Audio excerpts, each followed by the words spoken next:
ایک زمانے میں ایک بہت امیر کبیر نوجوان تھا اور اس کے والد لالو جوہر کی تجارت کیا کرتے تھے۔ اپنے حلقہ دوست و احباب میں اس کی بات چلتی تھی اور وہ اپنے دوستوں کے ساتھ انتہائی ایثار و محبت سے پیش آتا تھا۔ بدلے میں وہ بے مثال انداز میں اس کی عزت اور احترام کرتے تھے۔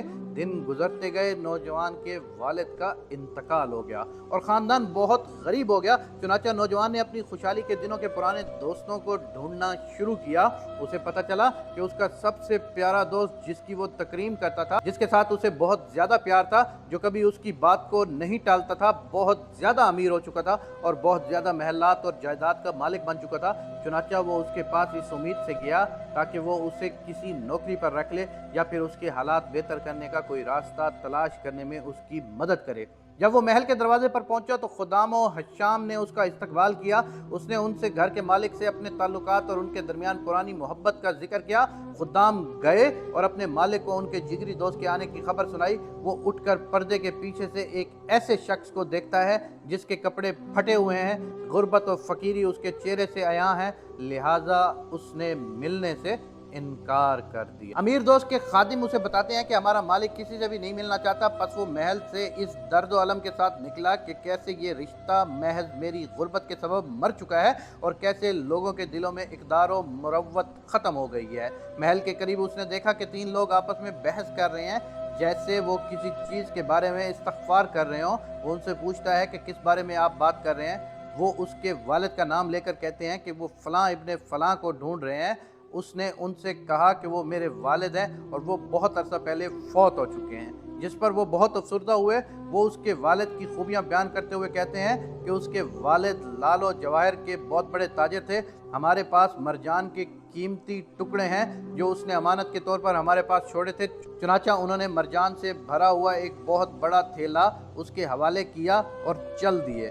اس نوجوان پر حیرت طاری ہو جاتی ہے اور اسے اپنی آنکھوں اور کانوں پر یقین نہیں آتا کہ وہ اسے کیسے سچ مان لے۔ لیکن اب سوال یہ پیدا ہوتا ہے کہ وہ اسے کہاں اور کس کو بیچے، کیونکہ اس کے شہر میں تو کوئی بھی ایسا شخص نہیں تھا جو اس کی قیمت ادا کر سکے۔ لہٰذا وہ کسی تاجر کی تلاش میں نکلا۔ تھوڑی دیر کے بعد ایک بڑی عمر کی خاتون سے اس کی ملاقات ہو گئی جو شکل و شبات سے نیک سیرت لگتی تھی۔ اس خاتون نے اس سے پوچھا کہ بیٹا، مجھے آپ کے شہر میں جوہری کی تلاش ہے، کہاں ملے گا؟ نوجوان نے پوچھا کہ آپ کس قسم کے جوہر خریدنا چاہتی ہیں؟ خاتون نے جواب دیا، مجھے خوبصورت پتھروں کی تلاش ہے، چاہے وہ کسی بھی قسم کے ہوں اور ان کی قیمت کچھ بھی ہو۔ نوجوان نے پوچھا کیا آپ مرجان خریدنا چاہیں گی؟ تو اس نے کہا میں بالکل خریدوں گی۔ نوجوان نے مرجان کے کچھ ٹکڑے تھیلے سے نکالے اور خاتون کے حوالے کر دیے۔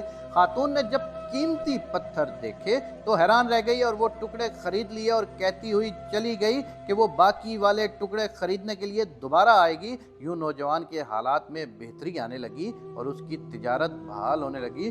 پھر اسے اپنے دوست کی یاد آئی جس نے برے حالات میں اس سے ملاقات کرنا گوارا نہ کی، تو اس نے ایک خط میں 2 اشعار لکھ کر اسے بھیجے اور اس کا ترجمہ یہ ہے، میں ایسے دوست کی صحبت میں رہا جن میں وفا نہیں، جو ہیلوں اور بہانوں سے دوستی نبھاتے ہیں۔ وہ میری امیری کے وقت مجھے عزت دیتے ہیں اور جب میں مفلس ہو گیا تو وہ جاہلوں والا معاملہ کرتے ہیں۔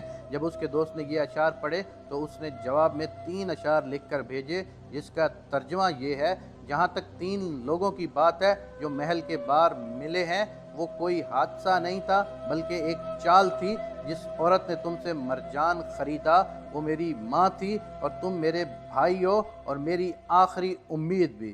ہم نے آپ کو بخل و کنجوسی کے سبب نہیں واپس کیا، لیکن ہمیں خوف تھا کہ تم ہمارے سامنے شرمندہ نہ ہو جاؤ۔ سبحان اللہ، سبحان اللہ۔